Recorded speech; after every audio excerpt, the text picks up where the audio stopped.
Welcome to the Fit Dad's 100th episode. How do we get here, Brad? I have no idea. I'm just going to say the same to you. Did you ever think we'd get to 100? I think I knew deep down. Did you? Yeah, I had a funny feeling. If I was a betting man, I probably would have said no. Really? And that sounds very pessimistic. Have you not met yourself? I'm like, he's all in. No, Yeah. I do get a bit like that, but I don't know what it was. I just think that, I just never envisaged just getting this far. When obviously me and Brad met on someone else's podcast, that's how we started doing this, right? And I remember those guys telling us that they had like 80 odd podcast episodes. And I'm thinking, wow, that's a lot of episodes. I don't think we'll ever get to that. So the idea of 100 for me was always a bit like, there's just no way. There's no way we'll do it. I'm confident it's not just us waffling either. Like, we've tried to be really structured, tick a lot of boxes, and just have some amazing guests on. I agree with that, yeah. I've made a little note of episode 99 right down to 50 when we did as Christmas pint cast. Yeah. And just looking at like variety of guests and topics, and it's quite, I don't know, I feel like a proud dad. Weird, Just isn't it? looking Yeah. back and be like, oh my Well, God. the thing is, obviously, I edit the podcast, so I go back every week, and they're all in little folders. And sometimes when I'm opening the folders, I'll have a little scroll back through all the episodes, and I go, oh yeah, I do remember that one. Oh yeah, I remember that one. And I agree. I do think that like we've put out, I like to think, a lot of really good information for people to absorb, use, take little snippets from. And on the drive over here, by the way, definitely better give Heist a mention. We are at the amazing Heist Brewery today, and they've been awesome in terms of letting us use their facility. It doesn't open till 4, so we've got about 3 hours to fill this to get out. But we've got their non-alcoholics here, which is, mate, cheers, by the way. Cheers, here we go. Cheers. On the drive over here, I was saying, like, every single episode we've done, we've had 1 or 2 little bits from every episode that you just really think about over the coming week. And testament to the awesome guests that have been on here. Thank you so much to everyone who's appeared on the show since day one. It wouldn't be what it is without those guys, for sure. Not all. And some of the statistics as well, I'm sorry to go really boring with it, but we originally said, didn't we, if you can get to 21 episodes, you're already in the top, is it 1% of podcasts the whole time? Yeah, top So, 1%. I mean, God knows where we are now. Like, I think was it something like 70-80% don't make it past 1 episode? so Which it's is nuts. crazy. And you have to think about how many people start something as what still is now a passion project. Yeah. And it really is. And I've loved doing it. And we were saying on the way over here, like you said, looking back and thinking of the education we've both got. Like, we just called into CrossFit Kellam on his way here, and just like to be recognised as, oh, you guys are the Fit Dads. That's aren't it, you? yeah. We That's literally walked into CrossFit Kellam, and the guy said, oh, you're the guys from the Fit Dads podcast. That is nuts. So I think people are just starting to see our faces on certain reels, and that's how it grows, right? And we get introduced to new people, they recommend guests, and all of a sudden you start this real network. And I feel like that's what it is for us, basically, isn't it? It's just networking. It's just having great conversations. We know a little bit about a lot of things now based on all the guests we've had on. I suppose networking gets a really weird like attachment to it, because it does sound a little bit sleazy. Whereas, mate, I think for us, sitting down, having really honest chats with people, I'm confident. Like, I've made friends on the back of this. Yeah. And you have to think, like, just messaging someone and knowing that if you ping them a message, ask for a favor or check in just to see how they are, that they're going to get back to you. And the amount of value that we've been, And it's little things, like little connections that you can make. Like, for example, we had Sandbag Shaw on. Yep. We had Alex from Play Paddle. Yep. And you linked those 2 guys up. You were like, guys, I think there's a really good collaboration here. I love the fact that you did that. And I mentioned that to you a few times. You're much better at networking and getting people together than I am. But I think it surprised me how much I actually enjoy doing that. Just linking people up, just saying like, oh, you'd really get along with them, and just, I don't know, being braver with things, just asking questions. Like, I know we've had some awesome guests on just from taking a chance. Yeah. And it's just, also promoting them. Like, we don't just want to take things from people on the podcast. We want to say, is there someone we can put you in touch with that actually might excel you? And I think it was Luke that really drove that home for me. It's like, he's not doing this out of ego. He's doing it because he genuinely wants to help other people excel. So, yeah, awesome. Yeah. What's the format today going to be like? I think we've got a few things we want to do, right? So I've got a few stats about the podcast that I'm going to reel off to you. Yeah. I've got some bags of goodies down here. Last year on the 50th episode, we did like a bit of a taste test of all the weird and wonderful Christmas foods. Yeah. I'll be honest, I think we've gone a bit early this year because there's not as many things knocking about. There's no chance for 150, is there? That way, like bonfire night. That's what it'll be next year. It goes a bit further away from Christmas. It's obviously 52 weeks in the year. But I've got a few Christmas bits that we'll try, and I think we're both relatively hungry now, aren't we? So we'll whip those out shortly. I've also got some health and fitness facts. Some good things to throw at you. Some stats this week. I think you've got a dad joke, have you? I've got a cracking dad joke. Okay. You told me this a week ago, and I was like, no, save it for next week. Yeah, Ryan, like, for context, people sort of think, what do you and Ryan do when, like, you see each other without a microphone in your face? I'm like, we just don't talk to each other. You just don't tell stories at all. Yeah, just save everything. We try and save it for the podcast. Which I admittedly, I've had some stick for. Like, I went out with a group of mates, and they're like, is this content? I'm like, God, is this what it's become? It's difficult anyway when you put stuff online because everyone just assumes you're going to be filming everything. But I know what you mean.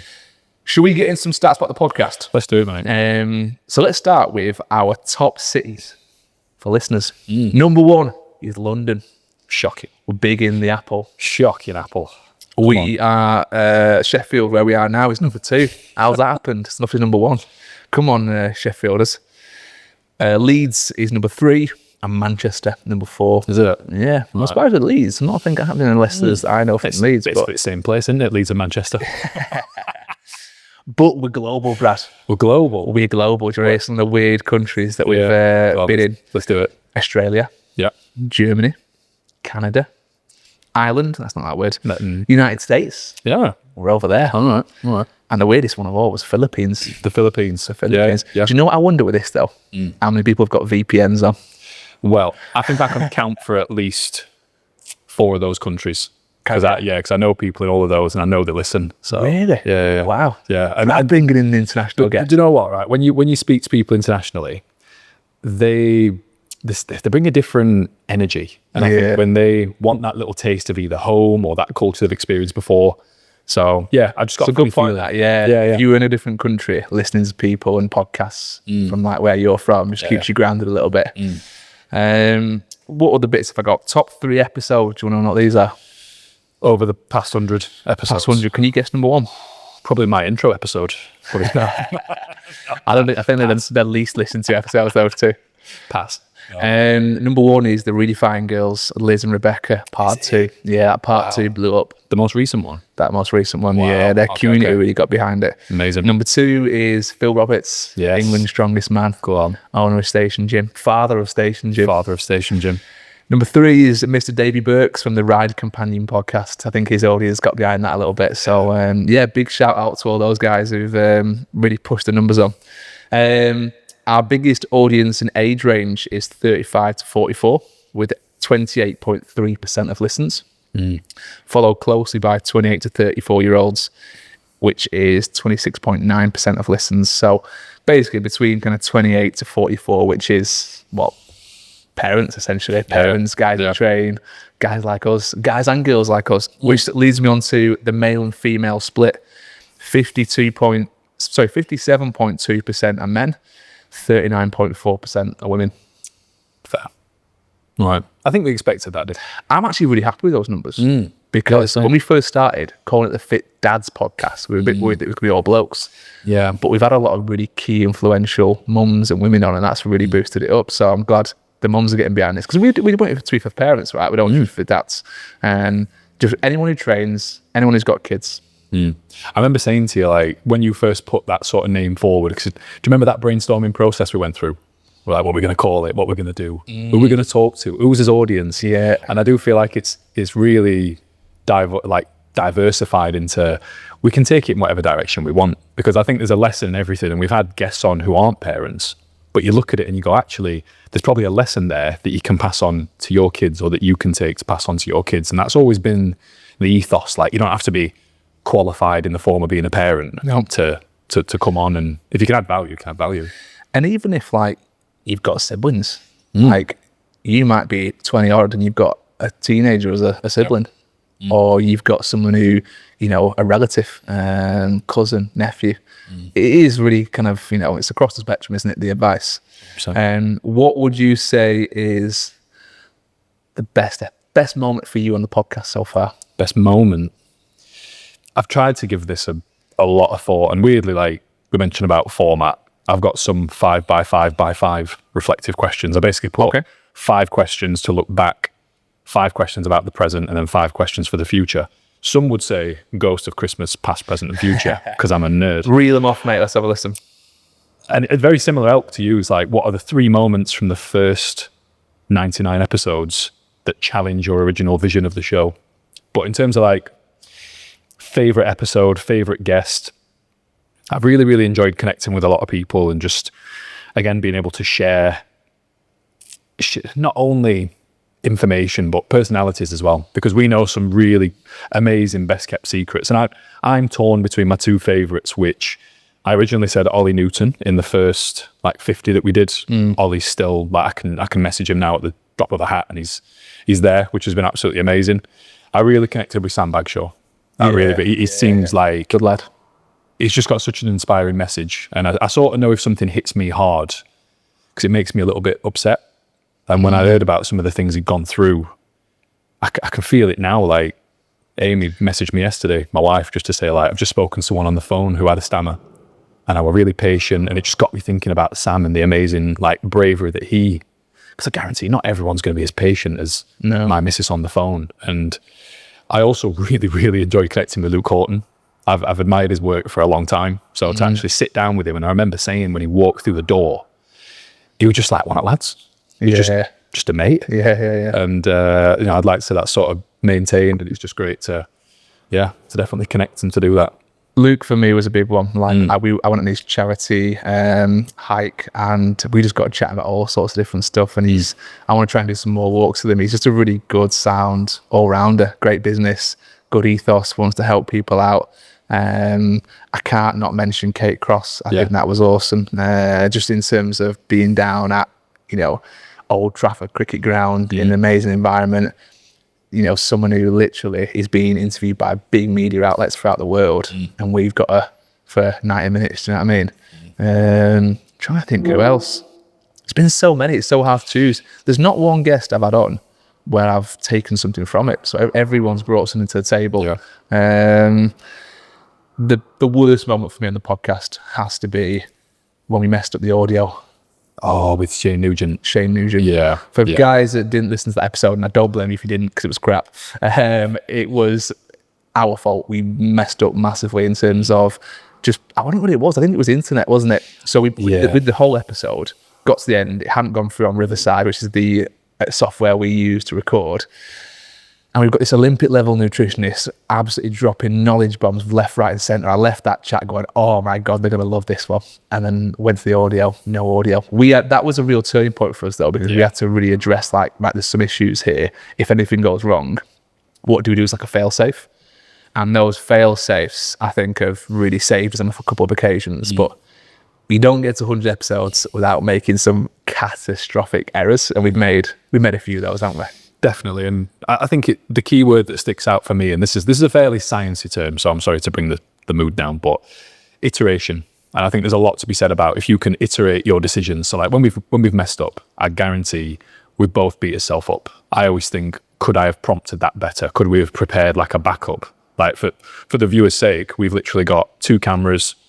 We've got a laptop over there. We've got a recording device. I don't even know what you call it. It's called the interface. Interface. You can tell who tells the tech guy.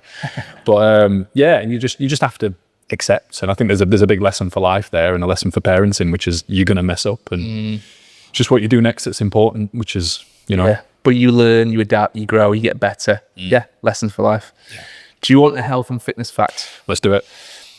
I didn't know where to go with this week. There's quite a lot of different things that have come out on the news, but I thought one of the best things to do, because someone was asking me a lot of questions about like longest plank ever, what's the longest wall sit, what's the most burpees, most pull-ups, and I thought it'd be quite good to inform people this week of these really hated exercises. What's the benchmark?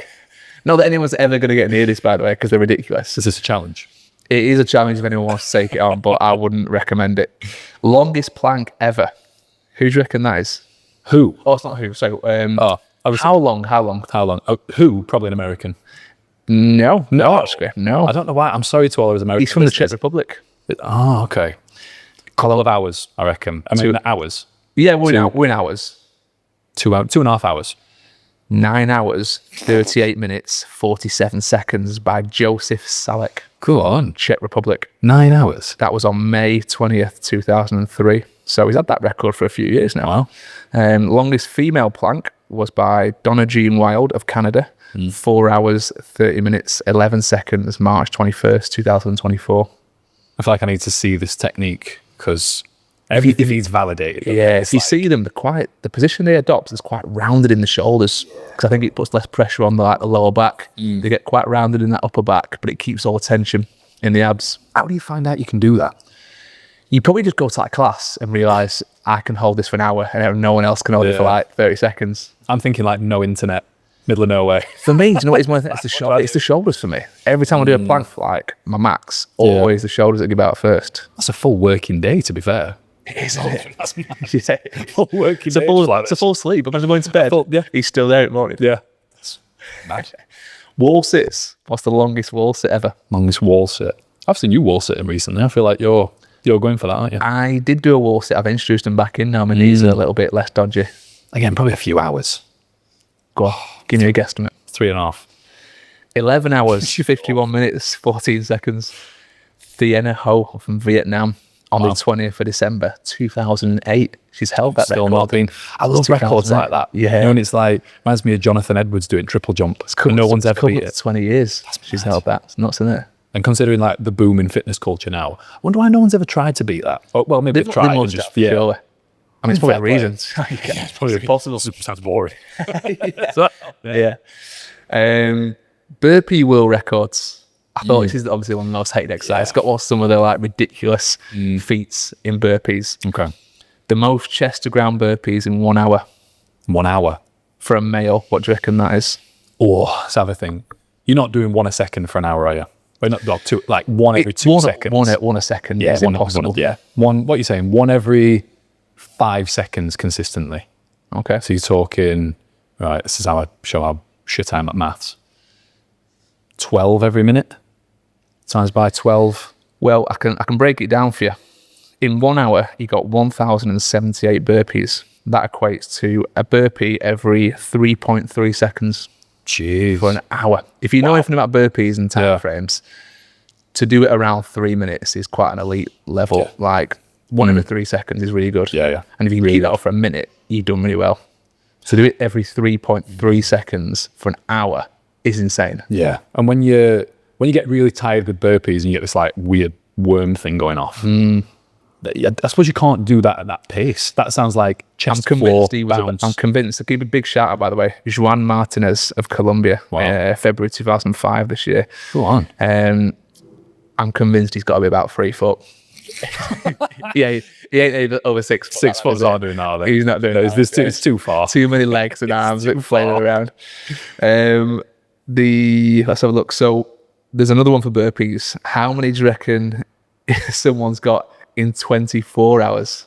But you surely can't keep 3 a second up. No. 3 every, 1 every 3 seconds. Ooh. God, I didn't expect to be tested this hard with maths today. I might have to get my calculator out. 1,000. Get ballpark. 20,000. 11,988. All right, I feel bad now for Old shot. yeah. I didn't actually work out what that was. Should you do the maths? 11,000 in 24 hours.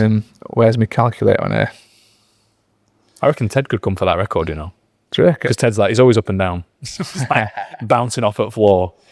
For 24 hours as well, like as long as he had time for snacks and food, he'd be fine. So I reckon he'd be fine. 60 minutes. Yeah. So is it 20... No, 11,000, wasn't it? 11,000. 11,000, yeah.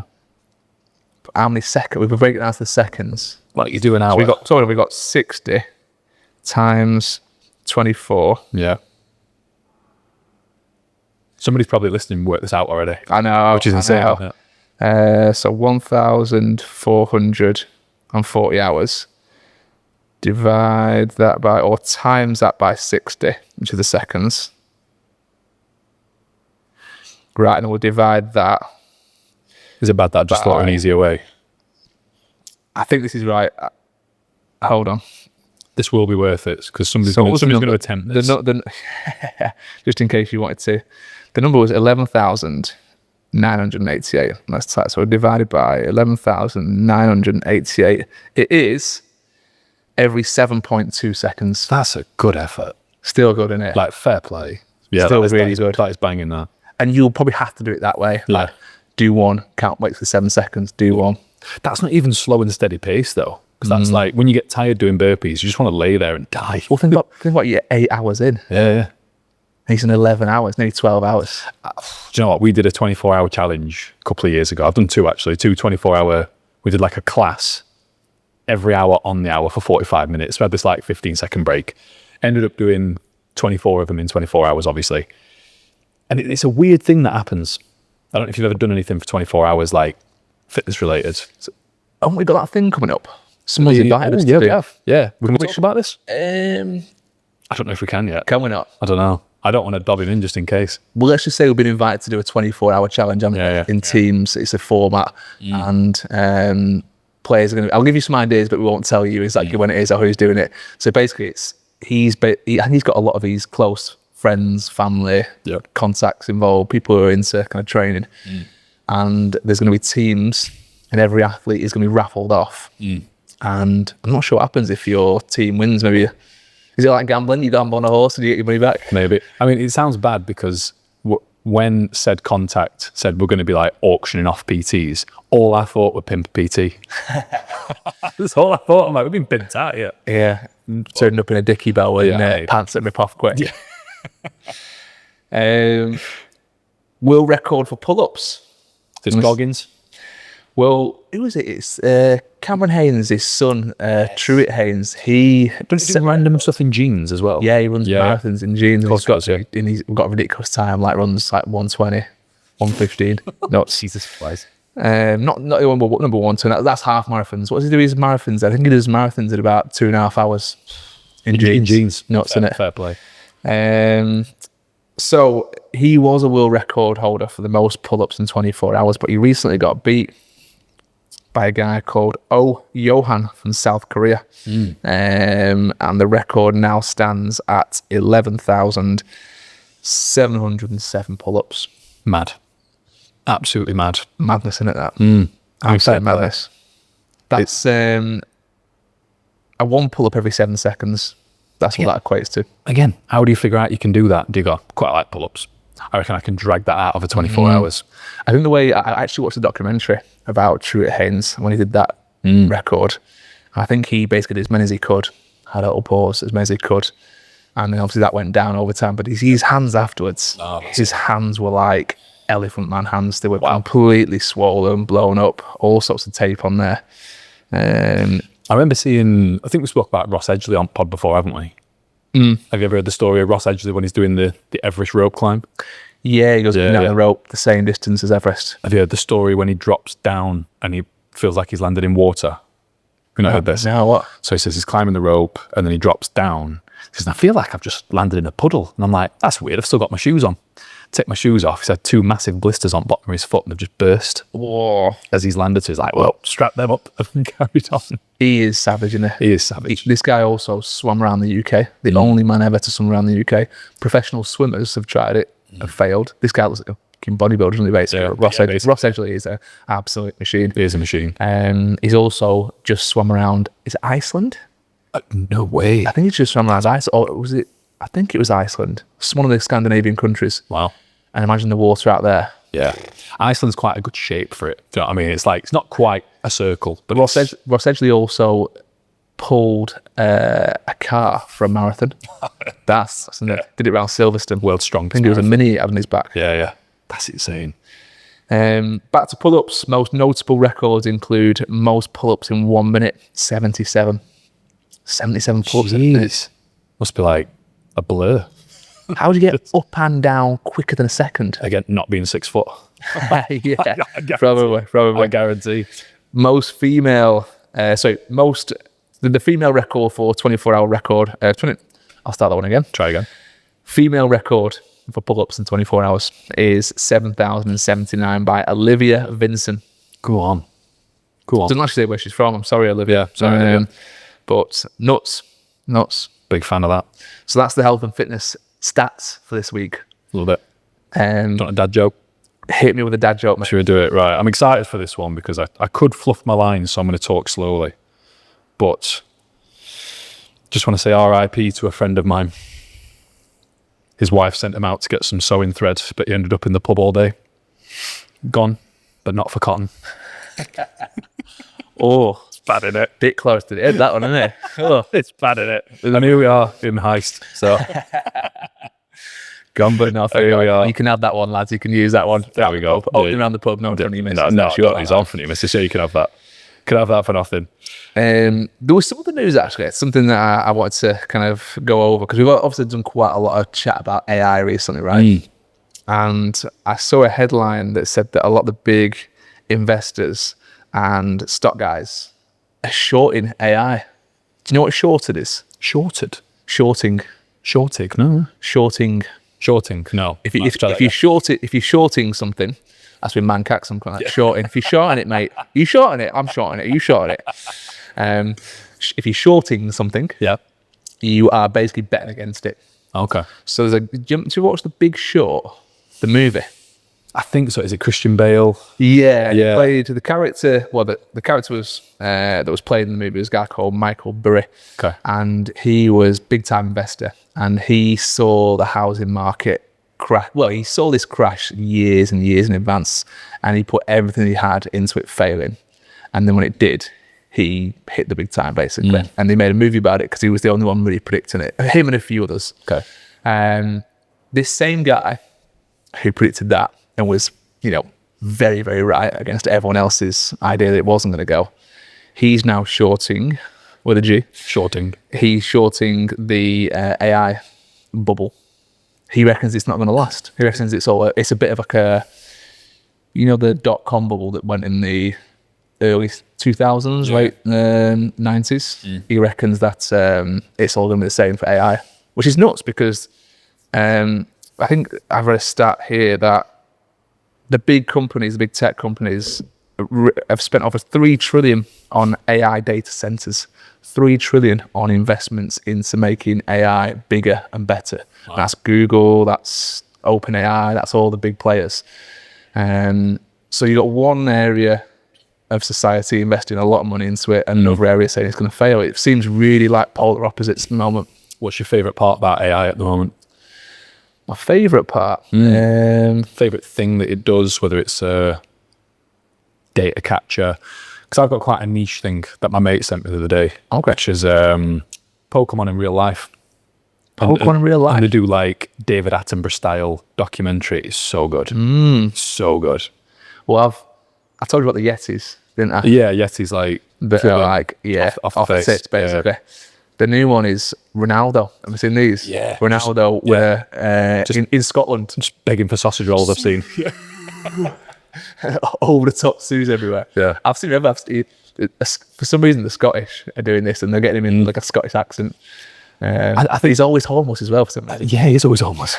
I think I'm all for trolling Ronaldo. I'm all for it. Yeah, I can imagine him hating it as well. Yeah, he would hate it. He's got that ego about him, man. Yeah. And there's loads of him like breaking into Messi's house and stealing the World Cup and stuff. Yeah, I mean, unless he does it next year. Do you remember the Pokemon app that came out? Pokemon Go, where it was really good because it obviously was the first app that was like active and to go and find places. And I remember getting really into it in the first week, and I did like 1,000 steps in a week, and I was like, right, I need to get off this. And it was really quite revolutionary because it was combining gaming with fitness. How long is it going to be before we get that kind of stuff where you've got this like integration of AI and it's all, instead of being a game, you can see, what do they call it? Augmented reality. So through your phone, you can actually see these, Pokemon. Have you seen the new Google glasses? Have you seen these? Google Lens, is it? I've seen the Meta ones, not the Google ones. Oh, no, Meta. Is it? Yeah, tell that part. Google glasses. Yeah, the Meta ones. They've just done an advert recently when it links with Ray-Bans. So you wear some specific Ray-Bans. Yeah, you can buy these now. Yeah, they look sick. Very discreet as well, not like... Yeah. In the past, they had like a big side bit on there where it looks like very overtly Cameron. I first heard about them with Gav Walker, who we've had on the show. And Gav, obviously, as we know, he's he's a wheelchair user. His function of his hands isn't great, admittedly. So if he wants to get his phone out and take a picture, he does struggle. So you just put these glasses on and just be like, boom. Or you just talk to it. That is a great idea. Picture. Yeah, you can talk to it now. Unbelievable. Yeah. They've got Oakleys as well. Are they? The Oakley ones are quite cool. Yeah. I saw there were a guy doing some filming at station the other week, and I noticed them straight away because I'm like, there's some smart glasses there, man. They're very subtle, but yeah. have you seen how much they are? About 200 quid. Yeah. I'll be honest. That's not bad, that. I thought you were going to say it was pricey, but I thought it would be more than that. I don't think it's bad, that. No, it's not bad. No. That's what you pay for an old pair. I mean, basically. pair of sunglasses. I mean, how long until you can look at someone, you can just see their Facebook profile or like how many followers they've got? Yeah, that's what freaks me out. That's the next thing. So in the lens, it'll start showing like if you had those, if you've ever driven a car where on the glass it shows the speed. Yeah. And it'll be like that. You're just looking around and there's bits flying all over, and these meta glasses are just showing you what's what. And like you're looking at Eiffel Tower, and telling you when it was made, and some like it'll probably show it being built for someone next to it or something. You're looking at someone like they've got a criminal record. Yeah. Linked to the what's it called? DBS checking. Yeah. Avoid. But no, I just thought that was really interesting about people hedging their bets on the AI bubble failing, because all we're hearing at the moment is AI doing amazing and it's the next big thing. But some people are seeing it as a bubble. This guy Michael Burry's actually put 80% of his portfolio. That's what one article said, which is 1.1 billion. He's put 1.1 billion against the fact it's going to fail. Fair. So, I mean, if it keeps giving me Pokemon in real life, thanks for the 3 trillion. Because does it? I mean, I tried to kind of imagine, is there a point where AI only goes so far and doesn't really go anywhere else? It's kind of like it works with us a little bit, but then we kind of lose interest and don't really see where the next step of it is. Does it have like a bit of a bottleneck? I feel like ever since we mentioned Jeffrey Hinton on our AI episode, I just keep getting sent like my newsfeed keeps showing me speeches from Jeffrey Hinton saying, basically we're all screwed. Yeah. Like, cheers, Jeff. Thanks, mate. Yeah, I went for a little bit of a phase of that where I basically Googled his name, and then all over social media I was getting him. And but it is good to get both ends of the spectrum. Like, you can't be so in that echo chamber of like doom and gloom, it's going to fail, and you can't be in the echo chamber of it's the next big thing, and that's all of it all kind of working towards. You need that kind of bit like politics. You need people on both ends of the spectrum to keep you in the middle. Can't believe you said the P word, mate. Sorry, mate. Yeah, I'll keep that out of there. Yeah. Right, shall we go into some festive foods? Shall we? Let's do it. I don't know where to start with this. I'm not going to put that back on. I'm in the dark with this, by the way. So I've just... Brad has no idea what's in it. As soon as you said to me, let me know when you're coming over, because I just need to warm something up. That's definitely gone cold now, by the way. Yeah, I started panicking. I'm not going to lie. I'm like, oh, Christ. Let's start with this one. So, you've heard of Rocky Road, Brad? Yeah. This is a snowy road. Should we crack these open? Try these. Wait, I thought you were going to say Apollo Creed Road instead of Rocky Road. We've definitely gone too early. Like I said, there wasn't as many of these foods knocking around. They do look banging, by the way. Have a try. Thank you, mate. Snowy Road. It's literally, what is it? White chocolate. Yeah, I'll tell you what. It's just white chocolate, isn't it? White chocolate. It's got all those marshmallow bits in there. Yeah, I'm going to say what's holding it together. It's like a bit shortbread, isn't it? It's just some good ASMR stuff, this, man. This is the part of the podcast where everyone goes, oh, I've got all those crunchy bits in my ear now. For context, this is banging. They're really good. What would you give those out of 10, mate? 9.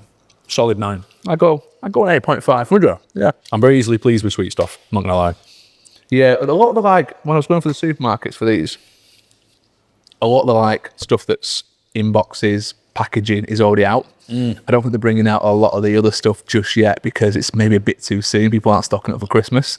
But do you know who goes all in on this? Aldi, every year. Aldi? Oh, yeah, they don't. They always lean into it, don't they? You didn't know yours, already. What's that? Is yours gone?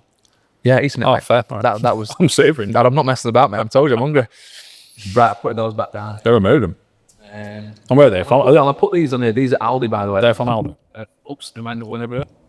Village Bakery, Aldi. They're called Snowy Roads. You got like a bit of you taste gingerbread in there? Or did you just inhale yours? Yes, right. I'm surprised you taste anything there. I thought you just threw it down your face. Okay. Right, you ready for this next one? I'm curious. It up. This one, Brad. This food was made 2 years ago.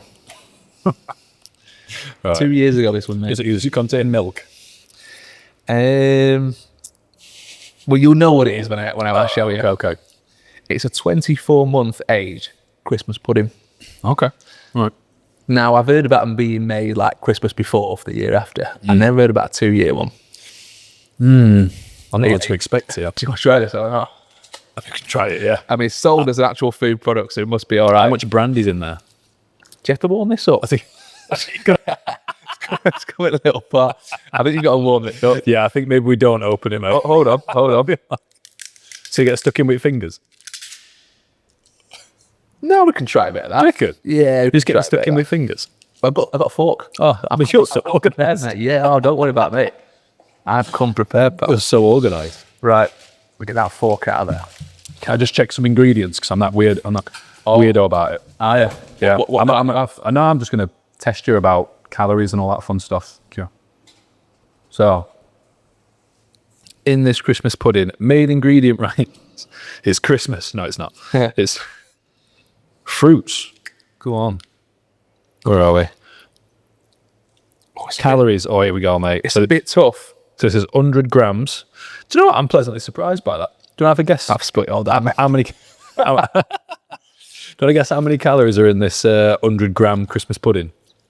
Sorry, this 24-month matured Christmas pudding. 150.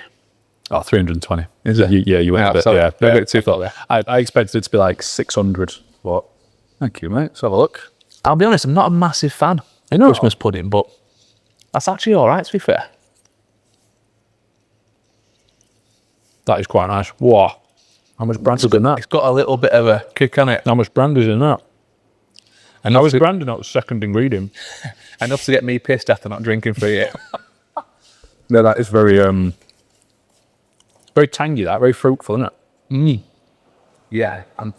Why is it? How's something taste Christmassy? You can whack it on the table, Yeah, mate. Yeah, I think it's just like the fruits they use. It's the pear, it's the cider, it's the cinnamon. Cinnamon's a big one, isn't it? Serves one apparently. Right, to bring out what I had in the microwave. I'm just kept me on edge. I think you'll be impressed by this. I saw it and I thought, I'm not sure we can do it because, first of all, we didn't know if there was like a cooker there and you had to cook it. Okay. So I cooked it all and microwaved it to heat it up. But I do think you'll like this. I've also got you a little plate, mate. Oh, that's And I'll show the audience there. Oh, look at that. A little Lilo and Stitch one. I respect that. But I'm going to have that one. You're having the Gabby's Dollhouse, mate. Really? Thanks, Harlow. Thanks, Harlow. I still don't know what it is. Right, this is... I'm on edge. It's a pigs in blanket mac and cheese. Can I make a confession? Yeah. I've never tried mac and cheese. What? I've never tried it. You've never tried mac and cheese? I've ever told you, if something goes really main street, right, I rebel. So you're telling me you've never tried mac and cheese just because everyone else enjoys it? Yeah. Because, no, specifically, it's because it's big in America. Anything that's big in America, I'm like, why? Why? Mac and cheese. I've just never had it. It is one of the worst foods for you in terms of like fat gain. But it's phenomenal. You've never tried mac and cheese? Yeah, I don't. I've never actually had the The first time you try mac and cheese, it comes with pigs in blankets. And I'm just going to show people at home because that is absolutely That does look banging, to be fair. next level. It does look good. But, I mean, fair. I don't know, I've never bothered. I've always seen it and been like, bowl, mate. oh, I'll go on, whack with it in. For some reason, I've just always seen it and been like, do you know what my toxic trait is? I'm glad I'm breaking your virginity on the mac and cheese. Don't clip that up. God's sake. Someone's going to take that out of. Someone's clipping that up. Right. Right. Well, thank you. I'll be honest, this is what I've been waiting for. I've been waiting to try this since I bought it. Mac and cheese. What's it like? Tell me, I want to know. It's just pasta, innit? What's your honest opinion? Just pasta, innit? Pasta and cheese. Yeah. Don't really need to get a special name. It would have been. It would have been better warm. I'll be honest with you. It's not. I mean, I'm into it. I'm not going to lie. But you've not scrimped on these portions, have you? This is not sensational. If somebody had said to you, mate, 2 years ago, you're going to be sat in a brewery eating mac and cheese at Gabby's doll's house, what would you say? With a pigs in blanket thrown in. This is awesome. It's so weird though having the mac and cheese and then that little hit of Yeah. sausage and bacon. I'm not going to lie. Pigs in blankets for me, I don't know why they're reserved for Christmas. I feel like we need to have them all year round. Oh, no. Maybe that's why they're special. I have completely the opposite opinion. Yeah, you think to save them, protect them. It's sacred. Sacred. It's a sacred Christmas thing. Like you don't, my missus did, when was it? A couple of months ago, she made a fancy pigs in blanket, get her own streaky bacon, wrap it around the sausage. I was like, whoa, whoa, whoa. That's a sacred meal for Christmas, that pal. I mean, I'm into it. I love these burnt bits on top, I'm not going to lie. That was the air fryer, that, mate. I meant it as a compliment, but if you take it how you will. I'll tell you what. I could demolish this. Yeah. In one Imagine sitting. it being very exciting for the listener, to be honest. I'm going to finish up and we're going to go on to the next one. All right, what I'll do is I'm probably going to eat this last sausage and I'm going to wait for the rest of it. But What should I do with this? that is banging. Leave it on here, mate. Yeah, whack it on the There you table. go on here. Can you reach? Can you reach? Go on. Get this. Wash it down. Right, is most of this from Aldi or is this homemade? You make that? That, You made that? if anyone wants to buy that, it's an M&S special. That Is it? Yeah. It's not just food bread. Christ. That's fantastic. Honestly, that is one of the best things I've tried in months. I'm not going to lie. That is pretty good. Why do M&S do stuff so much better? It's good, isn't it? Yeah. It is good. When I was walking, because obviously I walked around a few supermarkets, I went Aldi, M&S and Tesco. And M&S, everything M&S is just that little bit. I don't know what it is about it. It just comes like a little ingredient or a little something in there where you're like, fancy a bit of that. Next one, you in? Let's do it. Let's wash this down with there is one that I want to try. Oh yeah, these. Right. what we got. You like a mince pie, don't you, Brad? I'm fond of it. This is a mince pie, an extra mince pie. An extra mince pie. It's very extra, this. Okay. It's a billionaire's crumble mince pie. Wow. Look at that. That was ridiculous. Billionaire crumble mince pie. How nice do they look? They do look good. I can't decide what it is. Like, what's it trying to be? Yeah, I don't know. It's got obviously like the kind of chocolate batter on the outside. Yeah. I think it's got a gooey chocolate middle. And on top, it's like some chocolatey crumble bits. This is Aldi, by the way, specially selected range. I'm not going to lie, mate. After having them chips earlier, I'm actually getting quite full now. I knew how much food I had. That's the thing. See, I've been lured in here, so you're just going to see me. after this, Yeah, I feel like people are going to see me. You got to try everything. You got to Yeah, try it all. I mean, we have, yeah. But then I'm not a waste man. I can't leave. I can't leave anything. So I'm literally. Are you the dustbin of your family as well? Pretty much. Yeah. I'm going out. Thank you, mate. Appreciate that. Whoa, look at that. I think every bloke is, aren't they?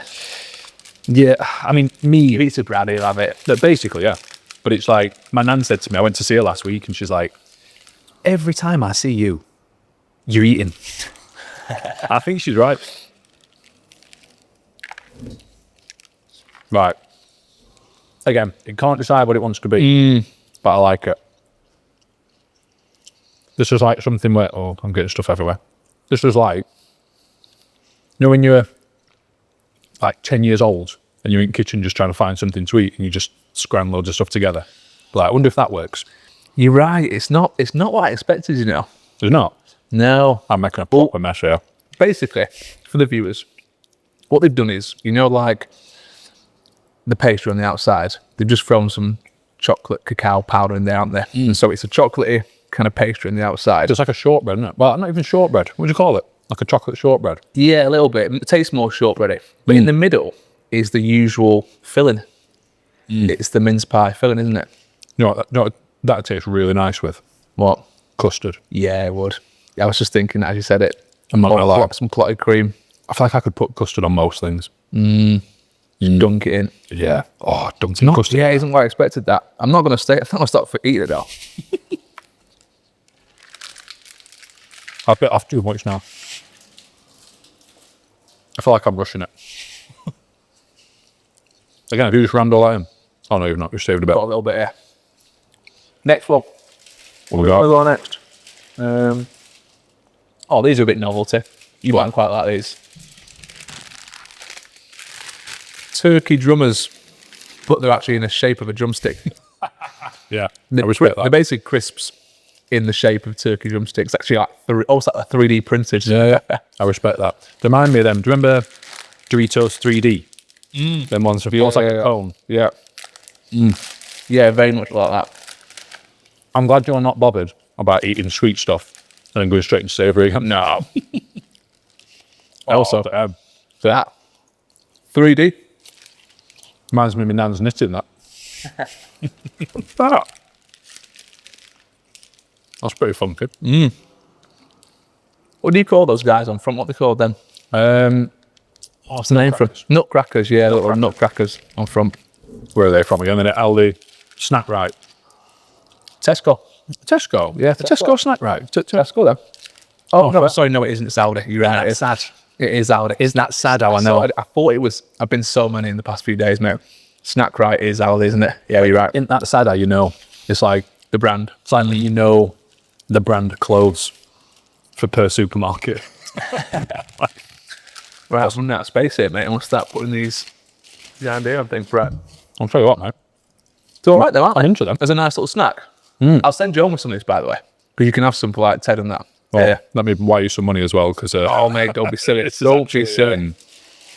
My Christmas treat, mate. Christmas treat. Go on. What is this? I only bought this because it looked cool. What is it? And I realised it was even cooler When it lights up. when it lights up. Look at that, Brad. That's smart, that. Do you know how much that cost? Oh, don't tell me. Is it pricey? It is pricey. Go on. For a few chocolate baubles. Right. 13 quid. 13 quid. 13 quid. I think we're in wrong game, mate. Is it You even only get 5 Mars bars out of that. Is it even a triangle? Or is it like offset? It's supposed to be like a Christmas tree, right? Yeah. For the listeners, describe it. What is it? Describe it, right. So it's A triangle. a triangle, thanks, Frank. And it's got little chocolate baubles on there, but in between the chocolate baubles, it's got actual lights. I think it's supposed to be like a bit of an ornament, like a decoration. Yeah. You know what I mean? Like you put it on the side. Maybe you I haven't actually opened it to you. Is that Aldi as well? It's Aldi. Yeah, especially selected. Bloody hell. Aldi, come on. I thought you'd been better with price with that. Well, Bloody inflation. believe it. I mean, it does look good, I'm not going to lie. But 13 quid. I'm trying to work out what you do with it. Oh, no. Well, you can't stand it up because they fall out. Has it not got... Oh, do you know what they've done as well? Oh, They're no, not no, they're not not, having they're that. not even full Right. baubles. I might it's rebel got here. basically baubles all over it, but the baubles, they're not full baubles. I might rebel. They're half. I might protest. Are you going to try one on that? No? Yeah, well...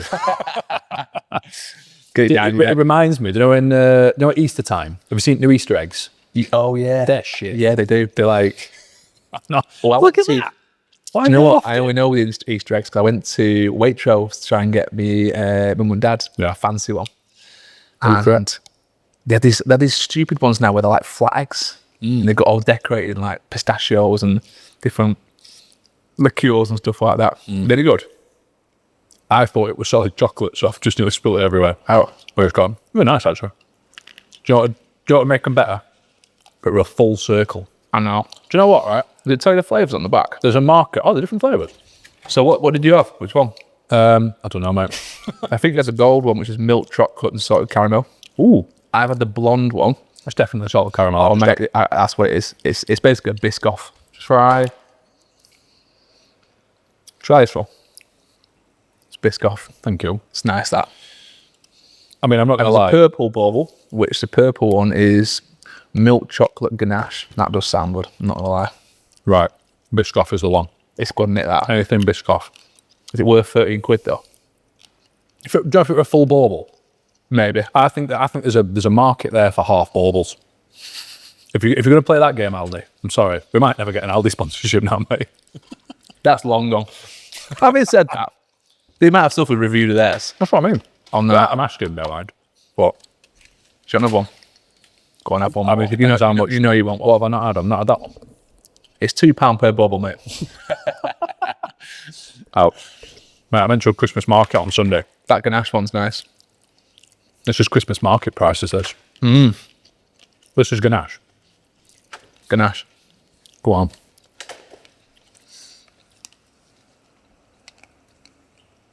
That could be the best one. The ganache bottle, yeah. Yeah. Let me stay there. Oh, it doesn't even stand up. Oh, come on. It doesn't even stand up. Right, I'm not having it. We can't even use it. It's got lights on it. You can't even use it as an ornament. It's going back in the bag. I'm going to start shopping at Tesco, I think. Shall I send it back with those missing? Is there a money back guarantee on that? I think I've opened it now. It's long gone now. No, What have we got next? Trying to think of something that's... Oh, this was quite a hokey one. What we got? Bucks Fizz popcorn. Right. Thought that was an interesting combination. I wonder if have you seen these Instagram reels now where people are making popcorn, but they make it in like Coca-Cola? No. Is that right? Is that what they do? I won't be surprised. Oh, good. What they do is, so they heat up, I don't think it's Coca-Cola, or they basically heat up some kind of pan with something in there, and they put the popcorn seeds in the pan, and it pops into whatever the liquid is. I'm sure there was one with Coca-Cola, where they boil some Coca-Cola, put popcorn seeds in there, and it soaks up all the Coca-Cola, so it tastes like, I assume that's what these are. Yeah. But it hasn't got an alcoholic warning on there, so... I feel like you're in... Well, it'll probably be burnt off, won't it? I imagine. I imagine. Because it reminds me of... Well, it's a bit... I know, I told you, our microwaves broke. All right, so I then decided to buy loads of popcorn. Oh, they're really weird. They're really weird, mate. As you do. Hello. Right. To be continued. They do taste like Bucks Fizz, don't they? In fact, first, there's like no aftertaste, but when you first have one... Oh, yeah, there was aftertaste. Yeah. Yeah. It is Bucks Fizz. It's weird, that, isn't it? It's like an orangey aftertaste, but then like a... Yeah, it's a bit like orangey flavoured popcorn. But you can taste that almost like the fizziness a little bit of the Bucks Fizz. Yeah. Very nice then. But yeah, like we've not got...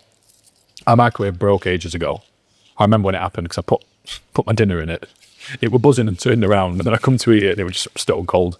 I'm like, oh, great. And we've just not replaced it yet. So whenever I bought popcorn, and it's the microwavable one. Go on, try one more. It's the microwavable one. We've just been doing it in the pan. You just putting a lid over it. So the best bit is Ted loves watching it. You know, in like we have to try and guess when it's going to pop. So we're like stood over it, watching it, seeing when it's going to pop. I've never thought of like putting something else in the bottom of it to keep some extra flavour. I never thought of it until I seen it on those Instagram reels. All right. I'm sure it was like it was a huge like industrial size wok. I'm sure it was Chinese bloke in there. They know what they're doing that stuff, don't they? Oh, I mean, most of it's just trying, isn't it? Like a lot of these combinations, I look and I'm like, why? What I was meant to do is I was meant to ask you for your rating on every food, but I forgot. I asked you on the first one, and then forgot after. I can retrospectively go if you want. Christmas pudding, I don't know.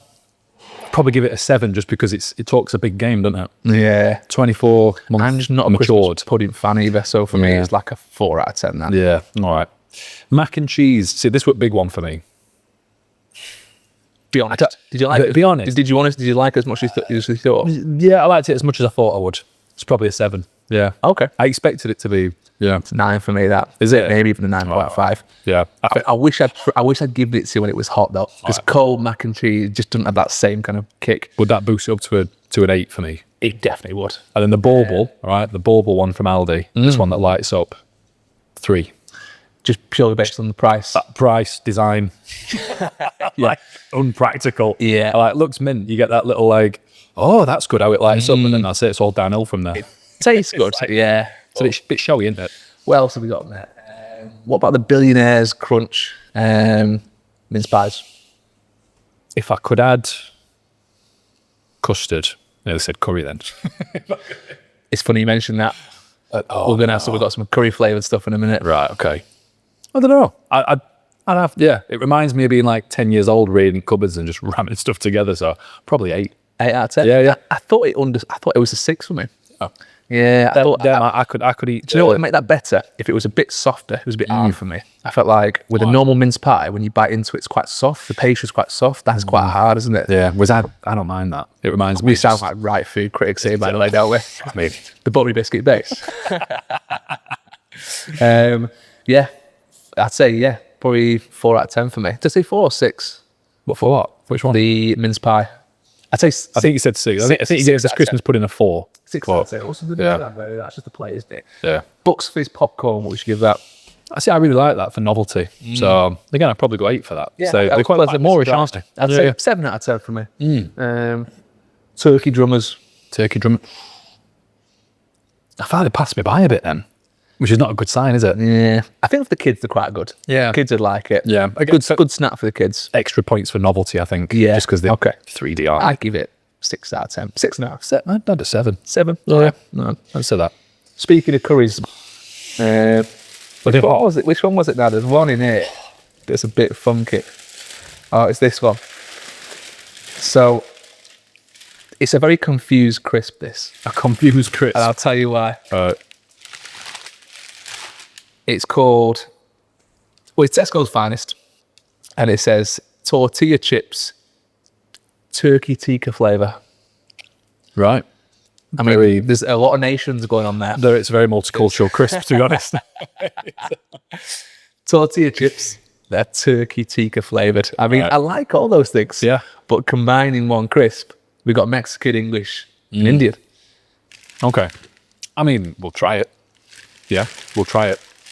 You ever told you about my uncle's thoughts? My uncle Paul, I'll just shout him out. He's got this thing where he doesn't care, like what we're doing now, we're going from sweet to savoury. My uncle Paul will eat anything in any order and respond with, all goes down to same all. Okay. Yeah. There's got to be some order to food, surely. I mean, I'd say that it's a tasting thing. But He's a very chaotic man, mate. is it? Really? Yeah, there's no order there. There's no order there. What do you think's that? I remembered it were a tortilla as I got halfway through it. Yeah. Oh, yeah. I looked. It doesn't come in the usual like Dorito tortilla shape. It's like an oval, isn't it? Yeah. I can't believe I'm saying this, but I think it needs more curry. Really? I thought it'd be More really more like tikka. more tikka, I think. Yeah. Yeah. Yeah.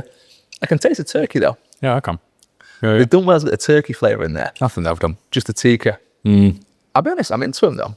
No, I like a bang a pack of them. What dip would you have with them though? 'Cause you could go Funny you should say that, Grass. pickle tray. You could. Guacamole, salsa, What would you call it? sour cream, Yeah, I'm trying to think. Call it like a pickle tray. guac tray. Something. A guac I don't know, tray. Just something. Yeah. I'm trying to combine cultures there. Well, there is a sauce actually that's so, and it was called. It's Tesco's. It's called the Festive chutney sauce. And chutney. last year we had some weird and proper obscure sauces, didn't we? What was that one we had? Was it? Oh, it was with cranberry mayo. Cranberry mayo. Yeah, Cranberry mayo. that's disgusting. Do you know what? Do you know what I still have nightmares about? What? That gingerbread milk. Oh yeah, gingerbread milk. I had reflux for that for like hours after. Yeah, I'm burping and I'm like, oh my God. Yeah, And I knew from that I could be like, oh. that gingerbread milk was a little bit. Do you know what? I'll let you in the secret. Last year, I was proper half cut on our episode. Were we the Really? Yeah, I was half cut. Fair, Proper. fair. Almost to the point where I was like, I was reviewing the podcast, like, I don't ever remember saying that. So I think the gingerbread milk and things that were, they were just overmade a little bit. I think even if they were really horrible, I wouldn't have registered it. All right. Anyway, back to this one, the Festive chutney, Tesco's Finest. It is a Bramley apple, pear and cranberry chutney spiced with ginger puree and cinnamon. It's super Christmassy, that, isn't it? Yeah. Like, it might be old. I don't know if all them things that was some good ASMR, that, mate. Just that. I can't work out if it smells nice or not. And this I don't know if this is going to work. this turkey tikka thing in here, Turkey tikka and a festive dip. I'm gonna go a little bit, just a tiny bit. I think that might be too much. I really want your face to screw up and be like, this is rank. I'll be honest, it's not bad. No. There's just too many flavors. You need like a normal too much going Dorito, off. like a really plain salted Dorito for that. Oh, I can smell like. It's a nice dip though, isn't it? Fruity, aromatic. It's Perfect with mature cheddar. I can see that. Oh yeah. I'll be honest, I'm into that. That's really nice. Imagine that with cheese I've and had some crackers. chutneys before that are a bit too tangy, a bit too strong. That's just right. Imagine that with cheese and crackers. Yeah. Yeah. That's- Sorry, mate, I'm gonna have to take that home. I can't. You've bought everything on this table. It's all, I feel like I'm going to get the off-cuts order. That around Christmas might be the one for me. If it saves, I hope it does. I'm into that. Oh yeah, we're good to go. Right, ratings then. So rate the tortilla chips, turkey and tikka flavour. I feel like I'm going full like trying to think of a really kind judge on Strictly, like Anton de Beek. I'm just being really kind with ratings. Are you? Again, I quite like him. You know, for novelty. Yeah. It's multicultural and we like diversity. So I'm thinking a 9. That's what I like. Really? I like it. Well, I like it. I'm going to give it an 8.5 because I do really like those. I could bang it. It's because I've got the aftertaste. It's because it's as well. different. It's something. Sometimes when you combine those so many flavours, it doesn't quite go. But that's hitting the spot for me. I think it's because I've got the aftertaste as well. Festive chutney. I get a big for me that. Yeah. I'm going to go a 9. Yeah, 9 for me as well. That I would have that. We've got so Tesco's finest doing it.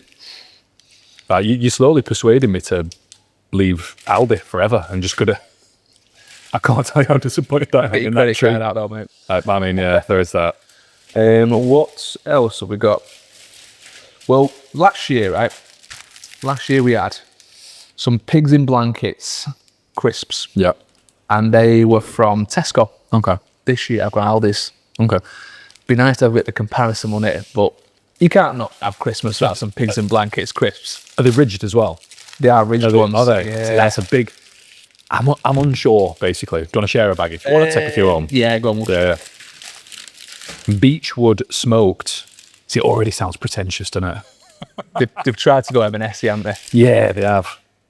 I'm just thinking of like some woman saying it in a really slow, seductive way. Not me going, Beechwood smoked. But go on, mate. It's like those adverts. Have you seen those adverts when they do like Mercedes and it's like the grill? Beechwood. I've gone for quite a big handful here. Thought that.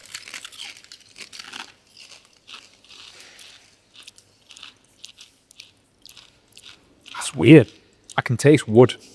Can you? That's definitely not normal, It's is it? not false advertising, is It's it? not. I can like beech wood. Why? You don't want a crisp that tastes like wood. I'll be honest, that could be any steak chip for me. Okay. Could be any steak and onion chip. Can't decide. Do you get steak and onion chips? It's not steak and onion. Like I don't think it Angus can. Steakhouse. Yeah, I don't think it can decide if it wants to be a smoky bacon crisp or like a beef hula hoop with like. Yeah, it's a bit of beef hula hoop in there for me. I'm into getting a little bit of bacon aftertaste.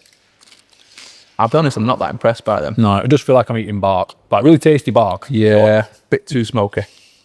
Maybe.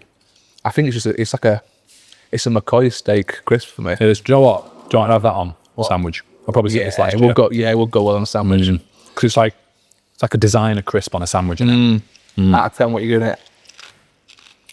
I'm unsure because I thought it sounded pretentious, but this is why you don't judge a crisp by its packet, mate. I don't think anybody said that. Again, I like that. I'm going to get a solid 8.5. I thought I'd ate it. It's a 6 for me because it's not got that pigs in blankets flavour. It's a steak chip. Yeah. I think we know the way to your heart now, don't we? Just pigs in blankets.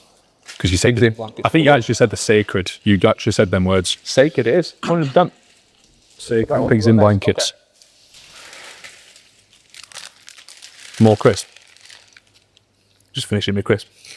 This is the Boxing Day curry crinkle crisps. Now I had no idea curries were big on Boxing Day. No. Are they really? Yeah. Literally, whatever's left over of the turkey, you just whack it in, make a curry. Is that a thing, is it? Yeah. A Boxing Day curry? Yeah. I've never heard that. Yeah. Or it's either, for me, it's a toss-up between curry or sandwiches. Just turkey sandwiches there. Yeah, turkey sandwiches. Yeah. They're not a curry sauce. I've never had My dad would do it. Yeah. My dad used to a do it lot of quite people a bit. go out on Christmas Day for a curry, but I've always thought that was a bit of a novelty. On Christmas Day for a curry? Yeah. Have you not heard about that? No. Oh, it would be back where I'm from. Is it? Yeah, I'm from like Rottenstall, Rosendale way, North Manchester, Lancashire really. And loads of curry houses around there, and they all do a festive menu where you go in on Christmas Day and have a curry. Right. Yeah. I mean, I suppose if you're rebelling and you try and make your own tradition, I respect that. Again, sacrilege, I say. Let's get the pigs and blankets out. Speaking of sacrilege, I don't think I've ever confessed this before, but for years we went out for Christmas dinner. Okay. Obviously, we had, like, mum and dad had 3 kids, and we all just went out together as a family, and it was no stress because it would just all get like, suit and tie on, and let's all My only worry to a nice is place. it's like there's no afters. I like that evening having like turkey sandwiches and the day after and stuff. There's nothing left over. I mean, we just buy one anyway. Would you? Really? Okay. Yeah, we just buy one and be like, well, we can just stick that in the oven for a bit. I don't have no stress because it's going to come in next day. When you're buying Christmas dinner twice. That's my Yorkshire I don't know. Well, I mean, yeah. Are you on a Yorkshireman now? I think so, yeah. I'm getting more that way. Yeah. Especially. Become more grumpy. More grumpy. More tight-fisted. I always think this when people come to live here from elsewhere. Because you told me that it's got the highest like resettler rate of students. Yeah, that's right. Sheffield has Yeah, in the UK. Which is interesting. I always think, why? Is it because it's like a little Manchester? Or like I think it's because it's just so... like a nice Leeds, maybe? I've actually tried to work this out. I think it's really easy to get around. One, it's not really expensive to live here. Loads of greenery. Like the greenest city in the UK, Sheffield. We're on the cusp of the Peak District, which is a phenomenal place. So many cool places to go and visit out there. It's middle of the country. You can get everywhere. You can get north, it's south. You never really cut off or anything, are you? You know what I mean? True. You don't have to convince me, mate. I live here. Am I selling it to you? Yeah. Boxing Day curry crisps. Let's try these. Are these going to be more tikka than the tikka crisps? I hope so. Because we'd, if I remember rightly, my dad used to like a bit of spice, my dad. But if he overdid it, yeah, it's game over. Let's have a look. Again, another crinkle cut.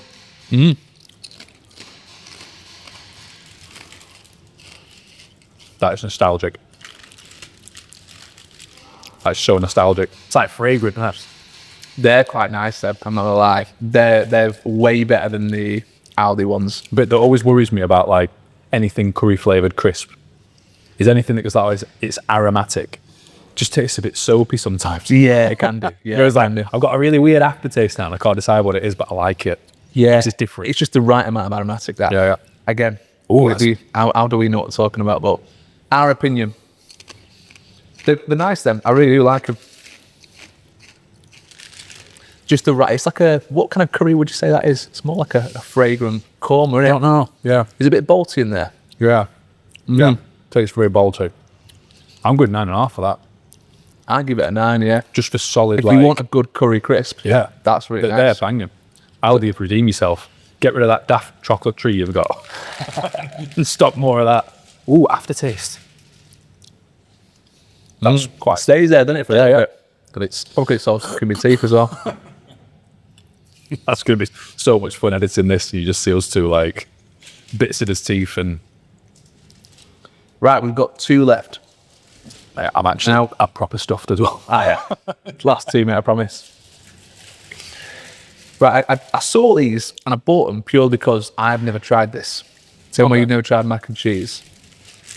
You've never tried Stollen bites. Stollen bites. I've never had Stollen. German. Stollen. Yeah, there we go. Yeah. Marzipan, apparently. Yeah. I've never had Stollen before. I see it every year, like, this kind of like, they make it into different shapes and things, don't they? Like Christmas trees, stars. I've got an idea. Something about these just look more appealing. It looks a bit like a scone. It does. I'm a Stollen scone. Who told you the first time I had a panettone? No. You know what a panettone is? Yeah, the cake you make. Yeah. It's so disappointing.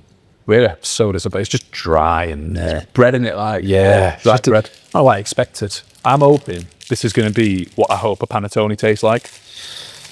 Well, I'll let you That's ask my hope, my dream. Are you sure? Yeah. Go on, mate. Let's have a look. What's this called? A Stollen. Stollen bite. Stollen bite. Right. I feel like Germany never really lets us down with food, does it? We're about to find out. Ooh. Right. Bear you that? I'm going to say a word. As soon as you bit into it, I'm going to say a word. Right. Battenberg. Yeah, isn't it? Yeah, isn't it? I don't know where, but I feel like Battenberg is very German anyway. I feel like it's a very German word. Not gonna lie, mate. That might be one of the best of the day for me. That's mega, that, isn't it? That might be. Stollen. I never knew it was this good. Damn, I've been missing it all these years. I don't even think you need any sort of custard or anything with that. No, it goes You down could just nice, eat doesn't it? Yeah. It's got a bit of frosting on top. It's got some raisins in the middle. It's a bit like, the best way to describe that is it's like a scone, a softer scone that tastes like marzipan. I've got a friend who used to be at military police and used to talk about these a lot. I think they were based in Paderborn. And Paderborn's known for being a very like military style place. military-esque place just because that's where a lot of the bases are. But I like that. That's Matt. I have another one. Sorry, I'm doubling up on those. Where they gone? They're mega. Do you want another one? No, I'm good. I said I'm Scott. They're where are they from? They are the Tesco then. Tesco. But I don't think they're Tesco's brand. I think they're called what they're called. Winter Traum. Is that how you would say that? Winter Traum. Winter Traum. Yeah, it's like a German Winter Traum. Winter Traum. Winter Traum. Winter Traum. They're absolutely mega. If you're in Tesco, look out for those because they are mega. banging. Right, last Big one. fun. Starting to feel like we should have finished on them. When I bought these, I got them home and I was like, are these actually very Christmassy or not? I don't know, but they were with the Christmas bits. And I saw them, I basically bought them because they look well nice. White chocolate peanut clusters. I don't think they're Christmassy. No, I was waiting for a Christmassy word and I'm like, They were just with all the Christmas bits. oh, fair. All right. We got White chocolate. white chocolate peanut clusters. The best way to describe these is they basically put like a little ball of peanuts together. Yeah. And it's all binded by white chocolate. This sounds like something me and Teddy would make. Yeah, you can make these at home, couldn't you? Yeah, you could. Which we started to do more of, admittedly. Like, Oh, yeah. Yeah. Do a bit of cooking together. yeah, my wife's on a bit of a UPF rampage, like an ultra processed food rampage, which I don't blame her. Like, I'm supporting, I'm all for, but you know, when you see that, you're a bit like, you tried it. Yeah, I'm well into those. All right. I've got to show people that. They are good. Banging. I'm trying to think of what they'd be good on top of something. Oh, do you know what they are? It's the same brand. As I buy those what? from Tesco? Winter Stalin. Winter Traum. Winter Traum. I actually think they're from Aldi. I'm sorry. You think? I think they're Aldi's. I think they're what like, damn it. you know, like Aldi do, what was it? Snack Right. Yeah. It's basically their made up brand, isn't it? Yeah. I think they've done this Winter Traum as their like Christmas range. I feel like I've been catfished. I've slagged them off no end and then have brought them bangers out. To be fair, like, my 3 favourite things today have all been from Aldi. Have they? Yeah. I'm telling you, Aldi for Christmas, they lean into it. They're good. You know a story about Aldi? Go on. Do you know this is not a joke, by the way. Go on. There's 2 companies, 2 Aldis. So it were 2 I brothers. do know this. Yeah. 2 brothers who fell out. about it. And if ever you go to, like when we went to France, we literally flew into Charles de Gaulle in Paris, and then on his way from the airport to Disney when we stayed last year, I remember seeing an Aldi. I'm like, oh, that looks different, like different colours. Like the branding wasn't the same. My father-in-law was like, oh, it's because it's a different company, and it literally is like, I think they split Europe in half, and they're like, well, we'll have this half, you'll have that half. Yeah. Or one of them I think's a bit more successful. Probably the one we got. I think they did. Do you know what? I heard that they did it on purpose. Ah, all right. And they split off to try and be competitive with each other. Because just as like a, Because they lost the competitive edge. reminds me of Puma and Adidas. That. Did you hear heard about that? Yeah, I heard about that. Yeah. Same with My Protein. Two guys started My Protein. Right. Not sure if there's a fallout, but one guy left and he started bulk powders. Wow. So the guy, basically they started My Proteins together and they split off and made bulk. Another interesting story about Aldi. Did you about the owner who got kidnapped? No, this sounds like a joke. No. It's probably set up like a joke. It's not a start of a joke. No, there's this awesome. I watched a YouTube. Have you ever heard of Ferd on YouTube? Who's this? There's a channel called Ferd, Fern. No. It's one of those channels where when you get to a certain age, you want to know things about the world. You want to know why things are the way they are. What's this called? Fern. Fern, Fern. And there's a lot of different like shows like this now. That I think Fern was one of the originals.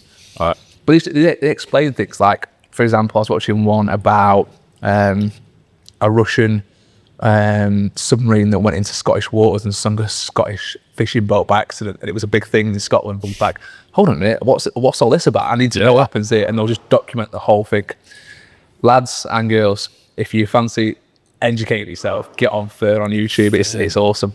Anyway, they did one about the robbery or kidnapping of the Aldi owner. So two kind of like likely lads, they were a bit del boy around town, and plotted this plan to kind of kidnap him, took him hostage, took him into a car, put him in the boot, took him to a hotel that one of them owned, and just kept him there for like days and I think weeks and weeks. I'm not sure it was months. Wow. And then they managed to get a big payout from it in ransom. Wow. I can't remember if I watched the end of it or not. It's one of those things you start watching, you get halfway through and then never comes back up. But it was an amazing story, and like the recklessness of these two guys and how jack the lad they were, and they met in a car park and handed over like the person, handed over the cash. No, do you know what? I think they both got caught in the end. One guy got caught and gave all his cash back or got confiscated. One guy I think got caught, but they never recovered the cash. Did his time in prison, and they reckon that they got it when he came out. But when you realise that how much Aldi own, it's absolutely insane. Like they own so many. They own Trader Joe's. You know, the American company. Yeah, they own Trader Joe's. Trader Joe's. What else do they own? Loads of little supermarkets and just like things that you would never. They're everywhere. They are easily the biggest supermarket in the world. I'm a big fan of trying to support like small independent places. So when we organised to come to Heist today, I do love coming to places like this because it's not mainstream. It's very people focused. Like the guy we've been in contact with today has just been amazing. And I just think how much of that is being squeezed out by people just swallowing up like, oh, you're doing well. Do you want a big wad of cash so we can have your business? Like, Yeah. I don't blame people for saying but they're not. I feel like we're losing a lot of that. We spoke about it before, didn't we? Like people losing their purpose when they've had a payout. We know people in lives who have payouts. Some of them perfectly happy. Yep. A lot of them got little things inside them that wish they could do more, want to do more, lost that drive because the money's there, become very depressed because they've not really got a purpose now, don't have to work, or they've lost something that they have spent their whole life building. That's just reminded me of a story. Have you ever heard when Burger King tried to go to Australia? No, but I've not heard this. No.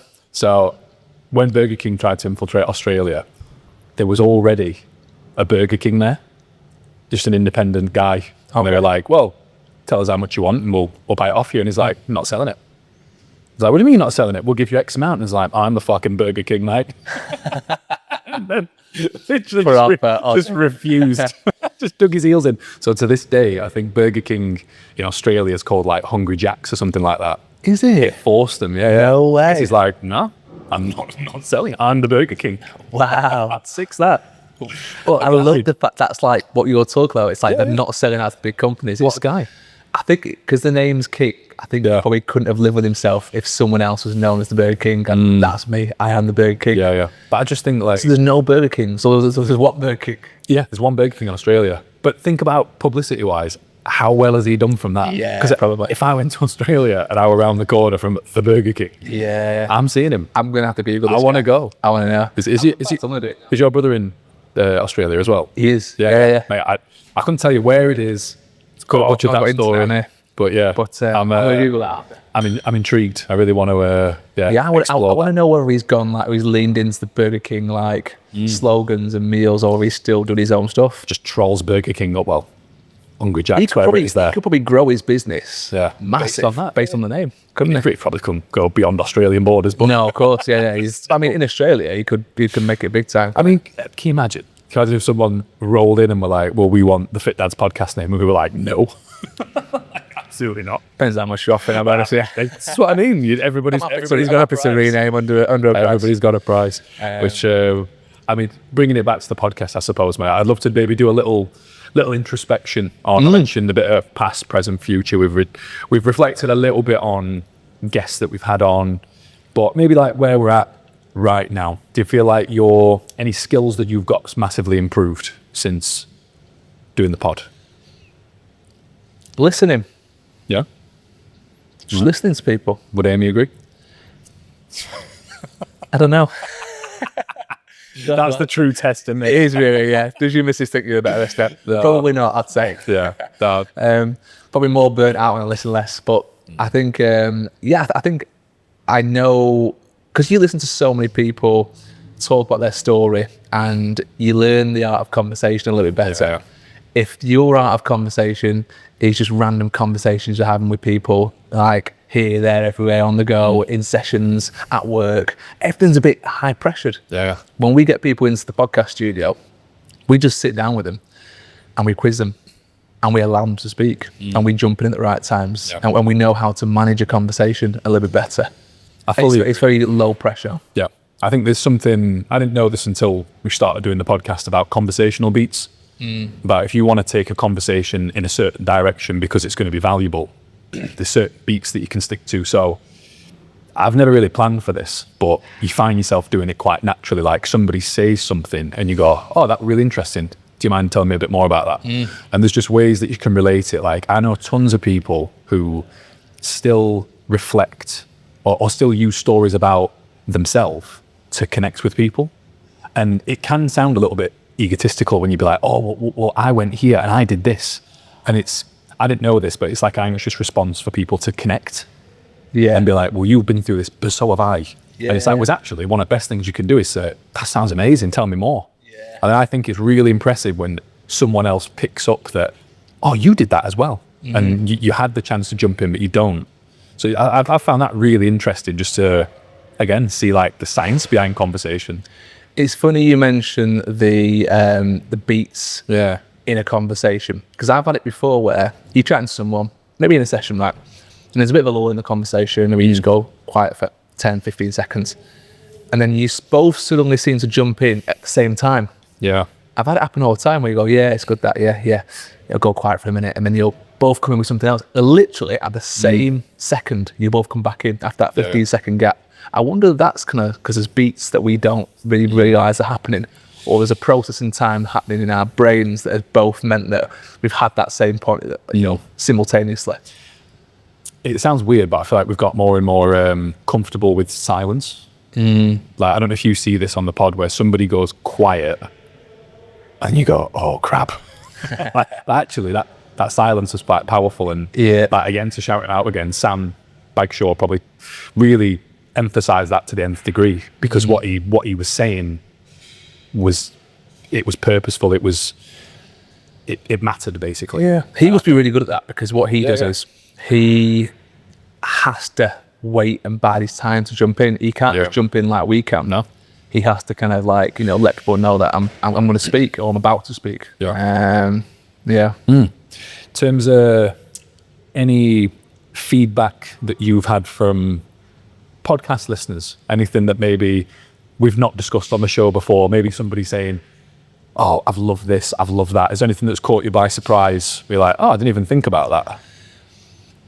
I'm trying to think of specific things. Most of the things I'll recommend to clients, I'll recommend to friends, family.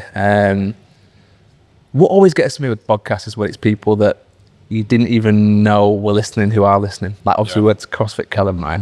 And the owner of that was like, oh, you're the Fit Dads guys. Yeah. I didn't tell you this, actually. I'm not sure. I might have done, I'm not sure. But I was running around Rother Valley. And there's a guy with longish kind of hair, look a bit hippie-ish looking, cool looking dude. And he just shouts out, oh, I like the podcast, mate. I know it is. Do you? Yeah, Luke. I know Luke's a listener, so Luke Foster. He's got lad, isn't he? Yeah. Is he got long hair? Like, I remember it right. Really tall. Yeah, really tall. 6'5". Yeah. I can get it tied up, maybe. And I was like, what the fuck? How's he know there? Like, it was just that weird moment where you're like, oh shit, yeah, this does leave my four walls of my house. Like, it doesn't just like happen in here. This goes further than Heist. There's thousands of people listening to this, and I forget that sometimes. I really do, and that's a really nice moment. You're like, okay, we're providing some value there. I'll tell you, I got stopped at tram lines a couple of times. Not this year before. Yeah, that were quite weird, to be honest, because Amy's like, oh my god, who do you think he is, this lad? Oh bloody hell. Big time. And one bloke like, I recognise you. Where would I recognise you from? I'm like, I don't know, mate. And Amy's like, he does a podcast. Like, why would you do that? Yeah, but yeah, and even little bits like, it seems weird now like I know my father-in-law, Ian, listens, all right, and he's definitely picked up a lot from it, and it's a nice thing to connect with him about, actually. So I know he'll listen back to this, and he'll, you know, he really supports That's what really we do. nice. And It's really nice. It's really nice. It's almost like you can, in a weird way, he's kind of supporting you. Yeah. And in a weird way, when you meet up, you've got something to speak about. 100%. And it's really nice. Like he'll even ask like about you and Harlow and Amy and what. Wow. And it's just really nice that you can sort of connect with, you know, your in-laws that way. And yeah, and obviously he's learning stuff as well. Like he's, you know, admittedly not really into exercise or anything like that, but he's learning. It's like social media, isn't it? You know, anyone who puts anything on social media, you share a little bit of your life and you forget who's watching. And we've all had that moment where someone comes up to you and goes, "Oh, how was that trip to Alton Towers the other week?" And you're like, "How the fuck do you know it's Alton Towers?" Like, "Oh yeah, I put it all on my social media." Yeah. Of course. You just forget that you put in things out there occasionally. I saw an amazing advert from, I think it was from the Irish government about data protection.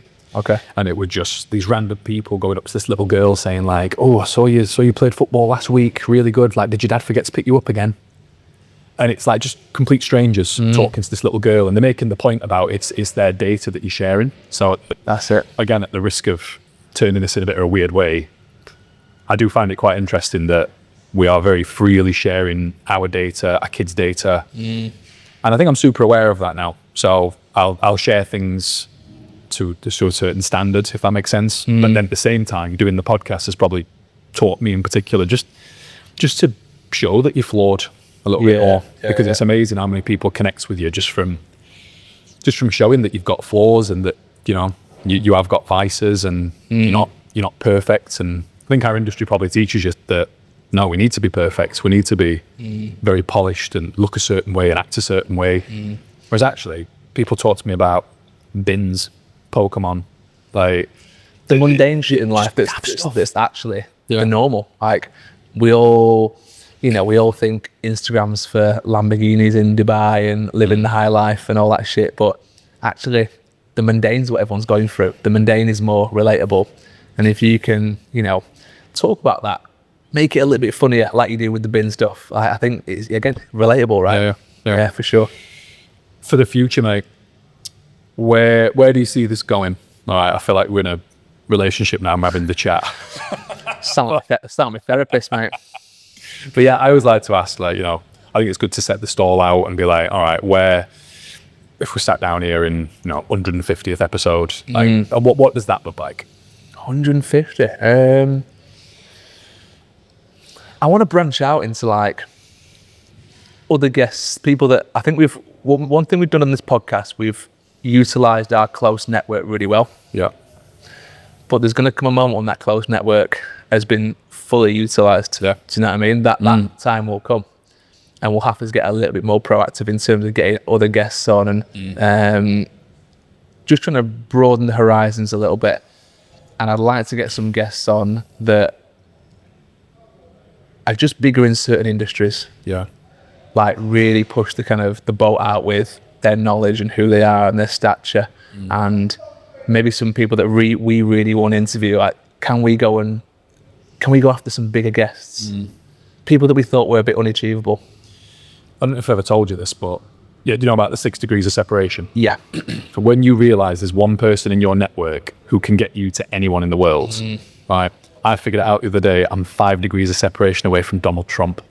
Ah, yeah. Wow. I figured it out. Okay. I don't think I'm willing to share why. Is it not through Jeffrey Epstein, is it? No. No, absolutely not. Absolutely not. No, it's through a footballer's best mate. Yeah. I thought I'd recognise you on the Nylon photos, mate. I thought you were in the document, the dossier. The dossier. But now, and it's weird when you sort of reflect and you go, oh yeah. Like you could literally get to anyone in the world somehow. Yeah, and it's crazy. It's crazy because you have no idea really who everyone knows, and everyone's met a lot of people. So yeah, there probably is. I think there is a lot of truth to that. Yeah. But we've got to utilise that, and I mentioned it on the 50th episode, and I mentioned it again on the 100th.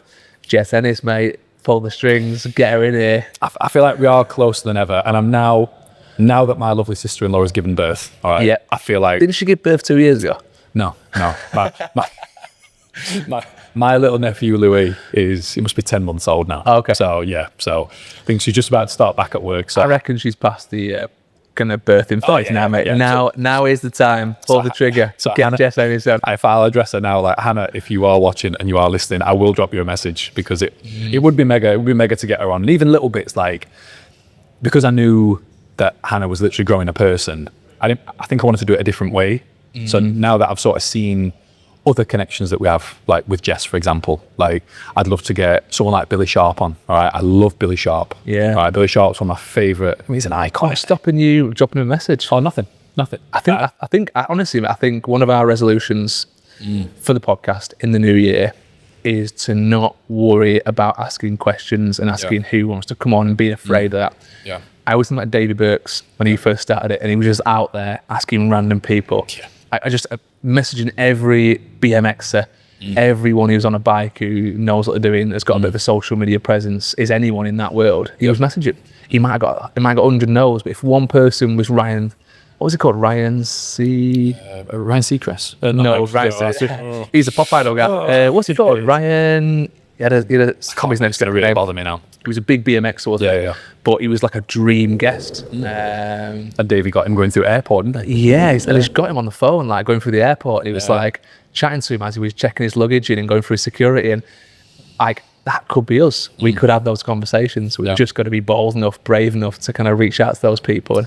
I think for me as well, it's tapping into that audience's network as well. Because if they know someone, or they go, do you know what, you'd really enjoy speaking to this person, like honestly, just ping us a message, because I'm always willing to have the chats, especially if it's a recommendation. Oh, absolutely. That feels so much more genuine for me. Where if you go in from cold and you never really know, whereas a recommendation, like they can vouch for you, they know that you're not some sort of cowboy. And so yeah, I mean, if anyone's got anyone in mind who they go, yeah, I know someone who fits the bill.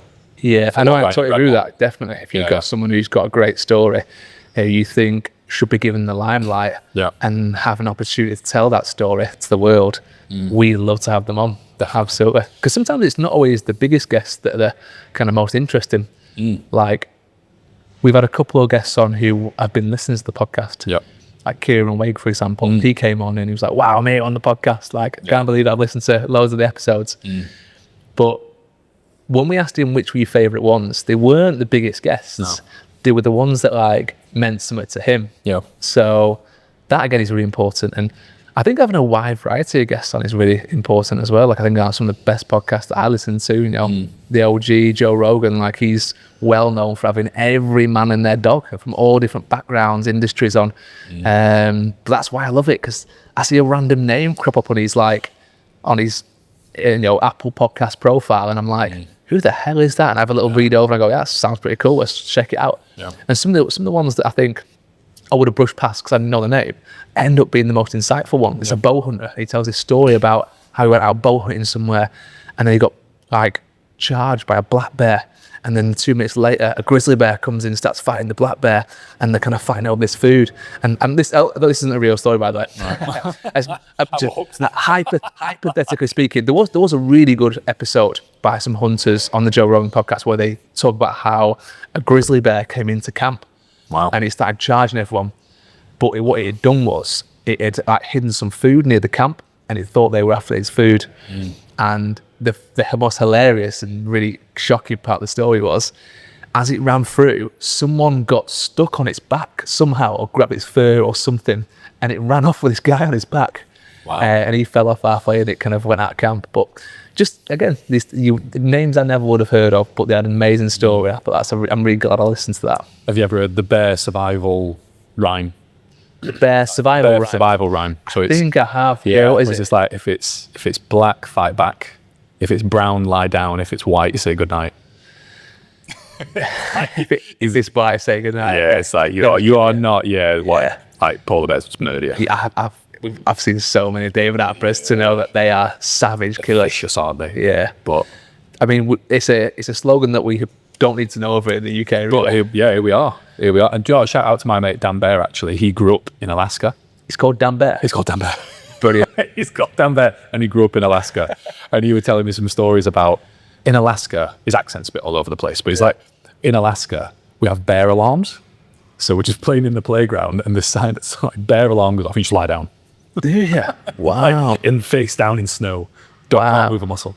Is that What if it's polar bear though? That's what I mean. I'm just like, Bro, I'd be running. I'm not lying like, down. mate, I'm out. I'm running. I'm gonna have to question him on that logic actually. I'd be like, did your teachers like you? In the snow as well. Wow. Yeah, I mean, you're just a form of like conditioning. they can smell. I've heard that they can smell prey for up to 2 miles away. Polar Wow. bear. 2 miles away, they can smell prey. It's like me with pork pies, though. Black meat with mac and cheese, mate. Yeah. Not mac and cheese. Pigs in blankets. Pigs in blankets. Mate, I've been. I feel like I need to get him in because he doesn't. He speaks to me and you every time we see him. All right, Big Steve from Station. All right. Does he still listen? Big Steve. Big Does he? Steve is such a top lad, and I feel like he deserves his own section. Yeah. Well, I've actually not seen him in ages. I'm not sure if I've been trained different times. Is he still at Station? Yeah. Is it? Still trains in the morning. Still gives me the Does the it? old chest tap. I've not seen him in ages. The last time I saw him was I was out back doing a really tough session. He came over and started chatting to me, but I think Med has gone. Yeah. And I saw him in Home Bargains as well. But I've not seen him recently. Big Steve. Oh, honestly, Big Steve and his other half Amy as well. She's got absolutely class. But they are like the hidden gems of people who I really, really want to meet more of. Because Steve's great, and he keeps saying to us, "When's merch coming, lads?" Is that what he said? Is that what he said? Steve, bless him. He's not a dad. He don't care. He's just like, I like what you do. I love When's that. merch coming, lads? Do we get merch coming? Do we get some merch printed? Do we get some merch? Maybe. Right, if the demand's there, we'll explore it. But What would we get printed? Just some t-shirts or something? I don't know, because the logo's. I don't think we use logo enough. I think it's sick. I think the logo is That really good. FD little microphone. Big I think shout it's to sick. Alex Whitehead at AW Media for that, because he nailed it, didn't He did. And I think I've worked with a few graphic designers now, and when I saw Alex's process, it did fascinate me. Because I'm like, how has he done that? Yeah. Like, how has he understood the assignment and been like, yep, I've got you. I've got you. And yeah. I do think we need to do maybe some more stuff, but my biggest worry is that is like, it's just me, you and Steve wearing them. Who know knows? what I mean? Yeah, to give them out to guests, who knows? If you're a listener and you would wear some Fit Dad's merch, let us know. Tell us know what, not pants. We're not doing pants. And we would obviously do it at a proper, reasonable price when we were not going to rip people off. We'd do it, probably not even make a profit, just to get the name out there. Yeah, just get the name out. Cool, isn't it? Like zero profit. We just charge people like cost value, just to get like because for the first batch of people who want to wear it, that'd be quite cool. I'm just thinking like embossed logo on a nice red on a nice black hat. I just think that FD logo just looks sick. I actually saw Phil Learning wearing one of his ACA logos on an embossed hat, and that's what really got me thinking. I'm like, that looks sick. Did it? That looks really good. Okay. Yeah. Like, do you mean embossed, like embroidered? It did look sick. A bit like this. A bit like that, but it were like black on black. So it were very subtle. Oh, was it? I saw it. I'm like, oh, that's quite cool. I'm always looking at like, hats in particular for some reason. Black on black. Black on black. I'm like, That's pretty logo. Okay. Yeah. We could work it. And on the back here, it goes like Fit Dads or something. Yeah. Fit Dads is. In terms of merch, though, it's like maybe we go off the logo. Yeah. Or the FDP. FDP. The FDP. FDP does sound like, some sort of military It does, doesn't it? subsection, doesn't it? Yeah. Yeah. Send in the Some FDP. Nazi outfit. Not what I meant at all. Send in the Nazi FDP. in the FDP. I mean, for me, mate, I always like to end with this, but any guests who you'd love to have on? Because obviously I've named a few. We've said Jess Ennis-Hill, all right? That's the absolute gold standard for us. I'd love Billy Sharp on. Keep saying it. I'd love Billy Sharp. And I feel like we might be able to ask a few people to get us in touch with Billy. Anyone else you'd have out on? And anyone else that Who I'd have on? thinking broader? Good question. I think some of my favourite people to have on are actually my clients, so they can meet you and they can talk to you. Because it's one of my favourite things to be like, I've got this very broad group of people I work with, and I think to introduce them to you as well and to be like, look, I think you'd get along. I think you'd all get along. And it's one of my favourite things to do. Like when we had Mark Pearson on, I knew Mark could absolutely take it by storm because he keeps himself to himself now, but in a past life, he were all for it. You know, very much love being customer facing, and I've got a lot of time for Mark. I really liked every guest you've recommended, mate. Has always been absolutely 10 out of 10. Honestly, I've enjoyed every conversation, taken something from it. I was having a little think actually about guests, and I think you've probably had more guest recommendations than I have. So maybe I need to start pulling the weight a little bit. But I think it's because you do the booking. I'm sure you're thinking out you down the line of like who needs scheduling in, whereas my attention's mainly on like the editing. But I'd love to have Russ Cook on. Russ Cook, yes. Artist geezer. I think he'd be great. I think he's a likeable guy, got a great story. I'd love to ask him. When I listen to his podcast, he's done quite a lot of them.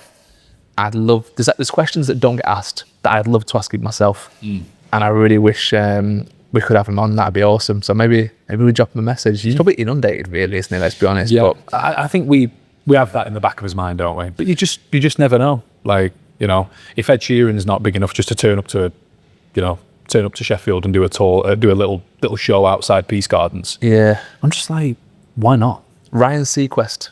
Ryan Seacrest. Seacrest. Who's Seacrest? Ryan Seacrest was the guy that was the BMXer. Just pop back into that. Okay. Ryan Seacrest. All right. I thought that were your next. No. But we'll chat to David Booth if we want to get him on. We'll get him going for airport security again. Can I think who else would I have on? I don't know. I'm trying to think of the people that I follow. I think Ross Edgley would be really good. Would be good. Yeah. I like people with adventure stories. People who've been on like adventures and they've got some crazy stories to tell. I can pick the brains off. I like people who are into training. I've got endurance feats because I'm into that stuff. I want to get like an edge. I think from a personal point of view, anything they can give me as a training insight into like how did they get around that? What did they do? What was that mindset like when you were in that depths of despair? How did you get past that? Because I'm there every week. I'm pushing myself to that limit. I want to get a little bit of an edge on my own training. What is it in your mindset that makes you do that when I struggle just with this? I love those conversations, and they're some of my favourite podcasts at the moment. I've thought of one which is proper like, head in the clouds sort of stuff. I've always said if I ever met Chris Hemsworth, he'd be my mate. Really? I feel like I could get Chris Hemsworth to move. Yeah, you feel like someone very similar energies. Do you know what I mean? Like just silly humour, and he plays Thor respectfully, and he's just one of the coolest men I've ever seen in my life. I thought you were going to say we just got similar looks. Like, we're we kind of look very similar. I get mistaken. Do you know what I mean? And obviously my missus would love me for it as well. She'd demand to be here. She'd be sat across. Yeah, she absolutely would. Crush, is it? Or maybe, actually, I've always said this. One person I really like. I don't know the guy, but you know, sometimes you see it and you go, Danny Jones, who's frontman of McFly. I find Danny Jones such a fascinating guy. Do you? Yeah, I think he's great. I think he's absolutely class. Who's the other guy that was in? Was it McFly or what's the other one? Harry. Busted. Who's the guy from Busted who had like the real drug addiction? And Matt Willis. Matt Willis. He'd be good fun. There was a documentary about him online, wasn't there? Yeah.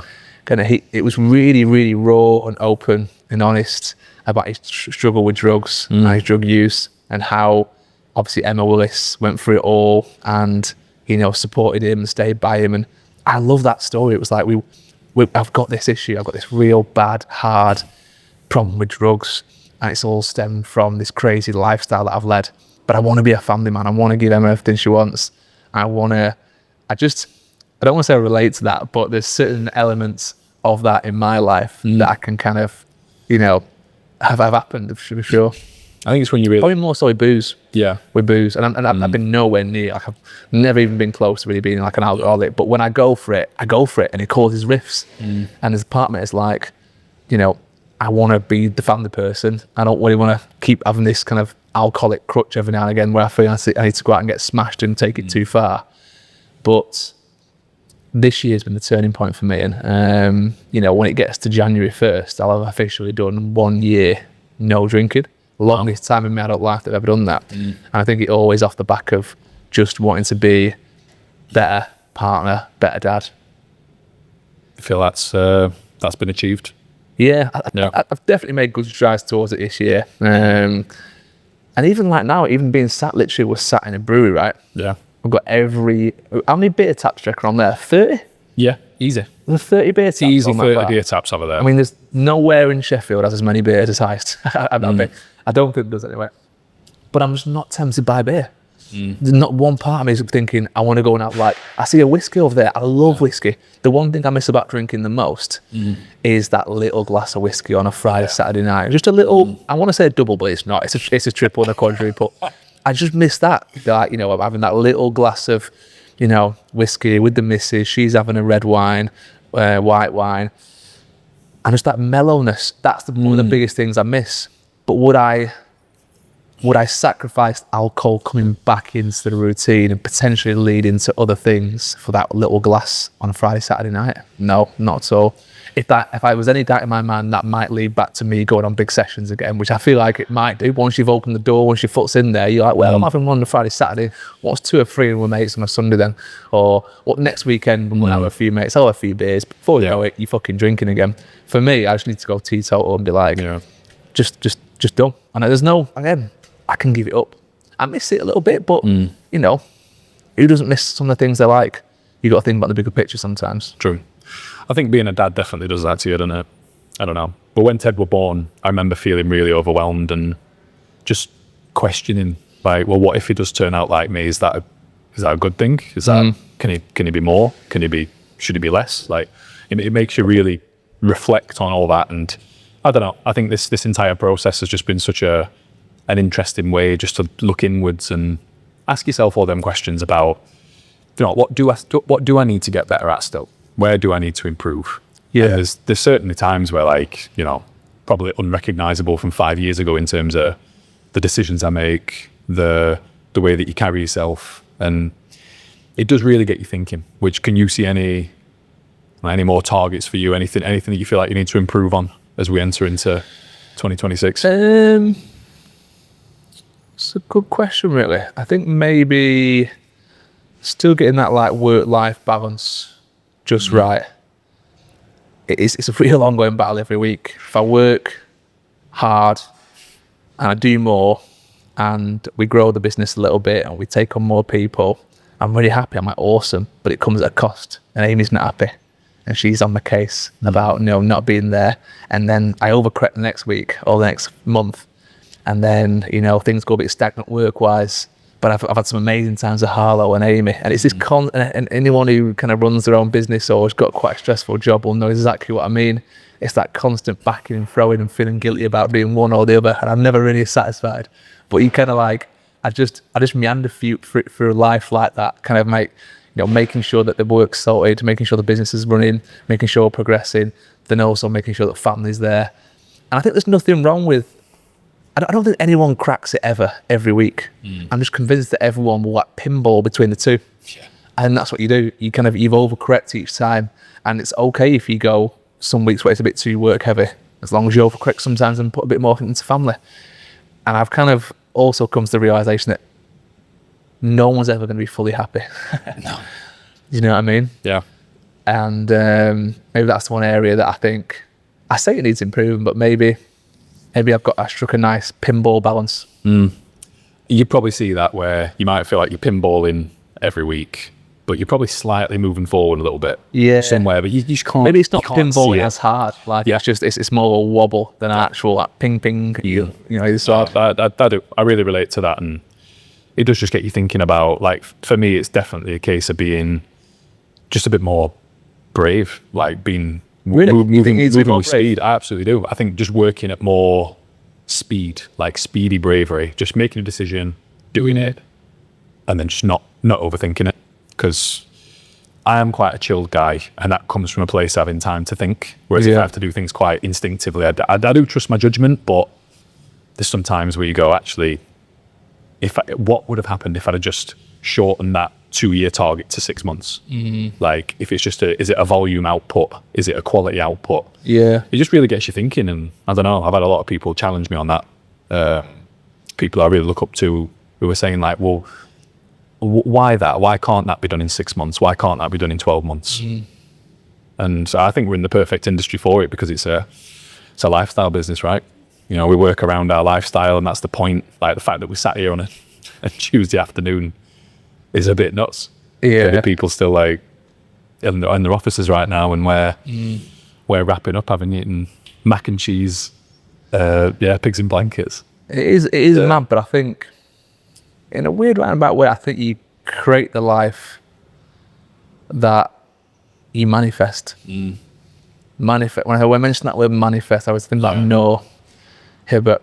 She was a really cool guest, wasn't she? Going to her house, she was, and seeing kind of like what manifesting has brought her, right? You know, big house in Sheffield, you know, amazing family. She's got 4 kids, provide an awesome life for her family, and she believes that, like, if you intensely desire something, you can manifest that into kind of fruition.